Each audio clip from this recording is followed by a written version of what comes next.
lebo Andrej Danko v útorok tento týždeň nastupoval do lietadla vo Viedni, do lietadla, ktoré letelo do Abu Dhabi, plniť si iné pracovné povinnosti. Čiže od útorka do piatka tohto týždňa, to je celý pracovný týždeň v parlamente, si udáva ako dôvod ospravedlnenia iné pracovné povinnosti spojené s prácou poslanca. No po pristáti zrazu jedna slečna, ktorú vidíte aj tu pred Andrejom Dankom, zverejnila takýto príspevok. Rečím vám to, aby ste to videli aj vy. Moje čerešničky prvýkrát tento rok už na dovolenke. Igorko Matovič, ty slovenský debil, vidíš ten bar? Keď ho vypijem, tak za svoje. Do Dubaja som išiel za svoje a išiel som na výstavu Expo. Poznáme sa dlhé roky, ja tu nebudem riešiť tvoju Pavlinku.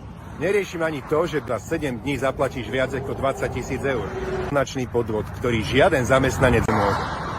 Napísal si svojmu zamestnávateľovi, to sú zároveň všetci ľudia, lebo ideš riešiť pracovné záležitosti v súvislosti s prácou poslanca.